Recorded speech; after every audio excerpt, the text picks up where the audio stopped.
Mohan Bagan super ജയൻസിനെ Indian ഫുട്ബോളിലെ രാവണൻ കോട്ടയെന്ന് വിശേഷിപ്പിക്കാനാണ് എനിക്കിഷ്ടം. കാരണം ഈ ലോകത്ത് ശ്രീജിതമായതെല്ലാം ലങ്കയ്ക്ക് വേണമെന്ന് ആവശ്യപ്പെടുന്ന രാജാവായിരുന്നു രാവണൻ.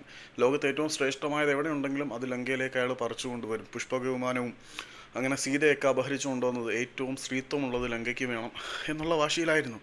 അങ്ങനെ ഇന്ത്യൻ ഫുട്ബോളിൽ ഏറ്റവും മികച്ചത് തങ്ങൾക്ക് വേണമെന്ന് വാശി പിടിക്കുന്ന ഒരു ഫ്രാഞ്ചൈസിയാണ് മോഹൻ ബഗാൻ സൂപ്പർ ജയൻസ്. സഹൽ അബ്ദുൽ സമദിനെ പോലെയുള്ള നിരവധി താരങ്ങളെ തങ്ങളുടെ കൂടാരത്തിലേക്ക് കൊണ്ടുവരാൻ അവർക്ക് കഴിഞ്ഞിട്ടുണ്ട്. അതവിടെ നിൽക്കട്ടെ.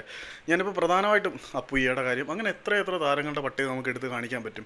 ഞാൻ പറയാൻ വന്നത് ഇപ്പോൾ എന്താണെന്ന് വെച്ച് കഴിഞ്ഞാൽ, മക്കാട്ടൻ ലൂയിസ് നിക്സൺ എന്ന് പറയുന്ന യുവതാരത്തിനാണ്. നിലവിലെ നോർത്ത് ഈസ്റ്റ് യുണൈറ്റഡിന് വേണ്ടിയിട്ട് മധ്യനിരയിൽ അത്യാവശ്യം മികച്ച പ്രകടനം തന്നെയാണ് മക്കാട്ടൻ ലൂയിസ് നിക്സൺ കാഴ്ചവെച്ചുകൊണ്ടിരിക്കുന്നത്. 22 വയസ്സുള്ള ഈ ഒരു താരത്തിനെ തങ്ങളുടെ കൂടാരത്തിലേക്ക് എത്തിക്കാനുള്ള ചരട് വലികൾ മോഹൻ ബഗാൻ സൂപ്പർ ജയൻസിൻ്റെ ഭാഗത്തു നിന്നും ആരംഭിച്ചതായിട്ട് എക്സ്ട്രാ ഉൾപ്പെടെയുള്ള മാധ്യമങ്ങൾ റിപ്പോർട്ട് ചെയ്തിട്ടുണ്ട്. അപ്പം അതിനകത്ത് മക്കാട്ടൻ ലൂയിസ് നിക്സനെ ഇപ്പോൾ അവർക്ക് വേണമെന്ന് ചോദിച്ചു കഴിഞ്ഞാൽ പ്രഥമ ദൃഷ്ടിയാൽ അവർക്ക് ആവശ്യമില്ല. പക്ഷേ ബാക്കപ്പ് പ്ലെയറായിട്ട് ആ താരത്തിനെ തങ്ങളുടെ കൂടാരത്തിലേക്ക് കൊണ്ടുവരാനാണ് മോഹൻ ബഗാൻ സൂപ്പർ ജയൻസിൻ്റെ തീരുമാനം എന്നറിയുമ്പോൾ എത്രമാത്രം സ്ക്വാഡ് ഡെപ്ത് തങ്ങളുടെ ടീമിനെ അവർ ഉണ്ടാക്കാൻ ആഗ്രഹിക്കുന്നുണ്ട്.